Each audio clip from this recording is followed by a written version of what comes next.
سب سے پہلے تو میں اسلام آباد کے عام عوام اور پورے پاکستان کے عوام جو 4-5 دنوں سے جب سے ہم یہاں بیٹھے ہیں وہ اپنے علاقوں کو چھوڑ کر ہمارے پاس آئے ہیں اور ہمارے ساتھ ادارے یکجہتی کرنے ہیں، تعاون کرنے آئے ہیں. جتنی دیر تک ہم سردی میں بیٹھے ہوئے ہیں وہ بھی ہمارے پاس یہاں بیٹھے ہوئے ہیں. یہ ہماری جیت ہے. ہم سے ہمیشہ پوچھا جاتا ہے کہ آپ نے کیا حاصل کیا، آپ کس کے لیے آئے تھے. ہم اپنی نسل کشی پوری دنیا کو بتانے آئے تھے. آپ نے 70 سالوں سے ہماری نسل کشی کی اور اس نسل کشی کو آپ نے سیکیورٹی کے نام پر دبایا. ہمارے معصوم لوگوں کو مار کر آپ نے اپنا سینہ چوڑا کر کے کہا کہ میں نے دہشت گردوں کو مارا ہے. آج ہم نے ان ہزاروں نہتے بلوچوں کو جن کو آپ نے مارا، آج ہم ان کے قصے اور کہانیاں سنانے آئے ہیں اور پاکستان کے تمام محنت کش اور مظلوم قومیتوں کے پاس اپنا یہ پیغام لے کر آئے ہیں. 21ویں صدی کی ڈکشنری میں نسل کشی کے کیا معنی ہیں اور مجھے نہیں پتا کہ کون سے قتل عام کو آپ نسل کشی کہتے ہیں اور کون سے کو آپ انسانی حقوق کی پامالیاں کہتے ہیں. لیکن ہمارا تعلق ایک ایسے خطے سے ہے جس کا نام بلوچستان ہے، جو ہمارا مادری وطن ہے. وہ بلوچستان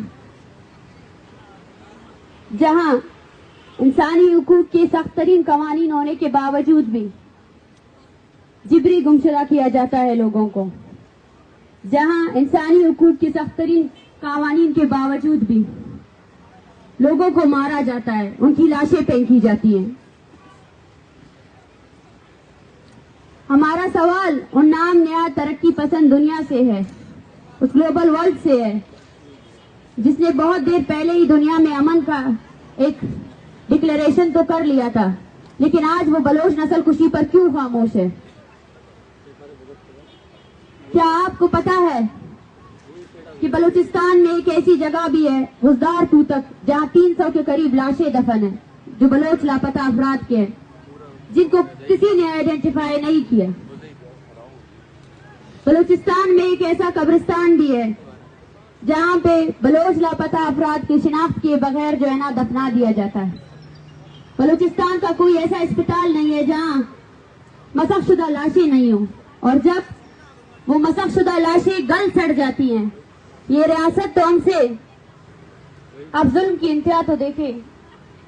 جب لاشیں پھینکی جاتی ہے تو خاندانوں کی قطاریں کھڑی ہو جاتی ہیں، وہ کھڑے ہو کر اپنے پیارے کے ہاتھ پاؤں ان سے یہی پوچھا جاتا ہے، کیونکہ چہرے تو سارے مسخ ہو جاتے ہیں، وہ کون سی نشانی جس سے ان کی پیارے کی آئیڈینٹیفیکیشن ہو.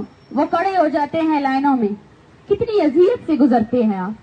اس اذیت کا اندازہ تو لگائیں کہ کوئٹہ کے سول اسپتال میں پڑی ہوئی لاشوں کے لیے پورے بلوچستان سے لوگ آتے ہیں، اپنی باری کا انتظار کرتے ہیں اور وہ لاش کے کونے کونوں کو دیکھتے ہیں، اس کی ٹوٹی ہوئی انگلیوں کو دیکھتے ہیں، اس کے گلے سڑے ہوئے ہڈیوں کو دیکھتے ہیں، دیکھتے ہیں کہیں اس کا پیارا تو نہیں ہے. اس تلاش کو دیکھے، اس تڑپ کو دیکھے کہ بلوچستان کی مائیں لاشوں کا بھی انتظار کر رہی ہے کیونکہ وہ تکلیف میں ہے. جب بھی کوئی لاش پھینکی جاتی ہے نا تو پورے بلوچستان سے لاپتہ افراد کے لوگوں میں وہ خوف بیٹھ جاتا ہے، وہ ہراس بیٹھ جاتا ہے، کہیں وہ لاش ان کی تو نہیں ہے، کہیں وہ لاش ان کے پیارے کی تو نہیں ہے. بلوچستان کو قانونی بنانے والوں سے میں کہتی ہوں کہ آپ نے ہمارے دیہات، ہمارے لوگ، ہمارے گھروں میں اپنی چھاونیاں بنا رکھی ہے.